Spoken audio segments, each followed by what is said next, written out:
truthfully, I love the horses. They all have different personalities. They're more than just an animal. If you look hard, you can see. I think it's the excitement of the horse and seeing the really great horses. You can tell because they love what they're doing. I started coming out here when I was a little kid with him. It's pretty amazing to see how much it went faster and faster and faster. Lightning fast. Oh, you see anything and everything. Anything We goes. got barbecued rib, barbecued chicken. Just a good gathering up here. I mean, for this, it's just almost like a family. Good racing and good people. Well, the best part is at the head of the stretch down here when you know you're close and they're calling your horse and then they're like you're on top and you're just like... It just feels like you're right on top of it, like you're part of the drive. You can smell the sweat. And any harness track, you're really close up to the action. I really like it when they come around that fourth turn and heading for home. This is tradition. Take each swing out of the stretch and get it out. Timber off down the fishing, go into the lead. Sometimes they'll get her on the inside. Big man up on the outside.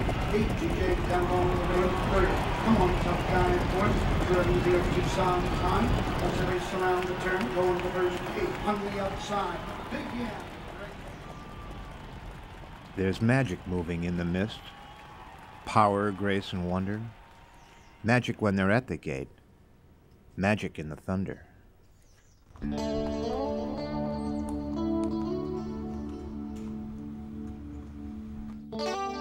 I like horses a whole lot. I like the way they stand, like which ones have more muscle, and which ones have more speed and temper.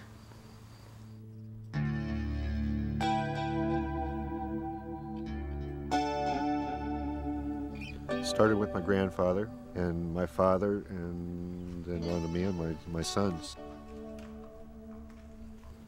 You see, I think Danny has the natural talent to go on and train and drive. I thought I saw it the first time he sat in a sulky. When you grab the lines and you don't fight your horse, you work with your horse, it shows already that you have a little bit of a natural talent, and that's what I think Dan has shown us. I trust him a lot because he knows what to do. If I get into like a place I don't know what to do, he'll get me out of it. I know he will. I think a horse has a natural grace to it that draws most everybody to it. They're just powerful, and most people like speed. A horse can develop a great deal of speed, and you can be a part of it.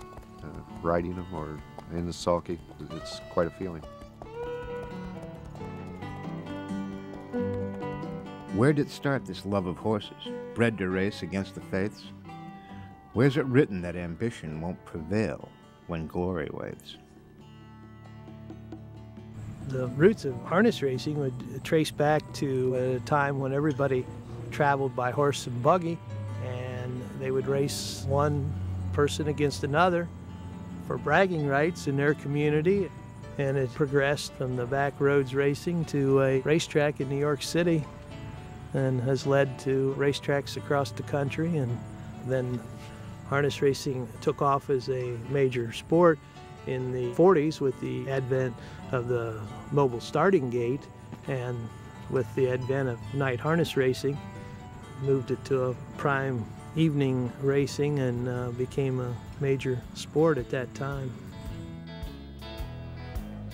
How's it summoned Heart of Courage from a yearling rough and green? Who's the hand that preps a champion, heals a gamer, weaves a dream?